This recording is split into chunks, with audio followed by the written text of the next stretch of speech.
చాలా మంది పేషెంట్స్ ముఖ్యంగా నైట్ షిఫ్ట్ చేసే వాళ్ళు మాకు చెప్పే కంప్లైంట్ ఏంటంటే, సార్ నైట్ షిఫ్ట్ అరౌండ్ 5:30-6కి అయిపోతుంది, మేము ఎంత ట్రై చేసినా మాకు మళ్ళీ నిద్ర పట్టట్లేదు, మళ్ళీ ఆటోమేటిక్గా ఏదో డిస్టర్బెన్స్ ఈవినింగ్ మళ్ళీ డ్యూటీ చేస్తున్నాం, ఇట్లా 1 వీక్ కాదు 2 వీక్స్ కాదు 2 మంత్స్ 3 మంత్స్ లాంగ్ టర్మ్ లో ఇలా అయిపోయి మాకు అసలు ఏం జరుగుతుందో అర్థం కావట్లేదు, ఎప్పుడు చికాగ్గా ఉంటుంది, కాన్సన్ట్రేషన్ ఉండట్లేదు, వర్క్ పైన కూడా కాన్సన్ట్రేషన్ ఉండట్లేదు, మా బాడీలో ఏం జరుగుతుందో మాకు అసలు అర్థం కావట్లేదు సార్ అని చెప్తున్నారు. ఇది ఏంటి అంటే మన బ్రెయిన్ లోపల హైపోథాలమస్ లో ఒక సూప్రా కయాస్మాటిక్ న్యూక్లియస్ అని ఉంటుంది. దీన్ని జీట్ బేగర్ ఆ టైం కీపర్ అంటారు. ఇది ఎప్పుడు యాక్టివేట్ అవుతుంది అంటే మనం కనుక అట్లీస్ట్ రోజులో ఒక్కసారైనా సూర్యరశ్మికి ఎక్స్పోజ్ అవుతే ఈ రెటినల్ హైపోథాలామిక్ ట్రాక్ట్ ద్వారా అది యాక్టివేట్ అయిపోయి దాని నుంచి రావాల్సినటువంటి మెలటోనిన్ అనే హార్మోన్ ఈవినింగ్ అయినప్పుడు వస్తుంది అనమాట. అది వచ్చి నిద్రను కలగజేస్తుంది.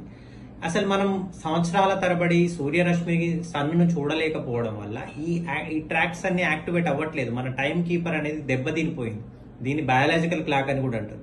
ఇది దెబ్బతినిపోవడం వల్ల మీ స్లీప్ సైకిల్, మీ వేకప్ సైకిల్ దెబ్బతిని మీరు పడుకోవడం ఎప్పుడు పడుకుంటున్నారు, మీరు ఎప్పుడు నిద్రపోతున్నారు, ఎప్పుడు మెలకువలోకి వస్తున్నారు, ఏది మీ బాడీ అర్థం చేసుకోలేకపోతుంది. మీ బాడీలో హార్మోన్ల సమతుల్యం దెబ్బతింటుంది. దీనివల్ల మీకు ఇమ్యూనిటీ తగ్గిపోతుంది, మీ కండ తగ్గిపోతుంది. లాంగ్ టర్మ్లో మీకు తొందరగా ఒబేసిటీ, బీపీ, షుగర్ లాంటివి వస్తాయి. కాబట్టి దయచేసి అట్లీస్ట్ ఒక్కసారైనా డైలీ సూర్యరశ్మిని ఒక 5 నిమిషాలైనా చూడడానికి ట్రై చేయండి. Thank you.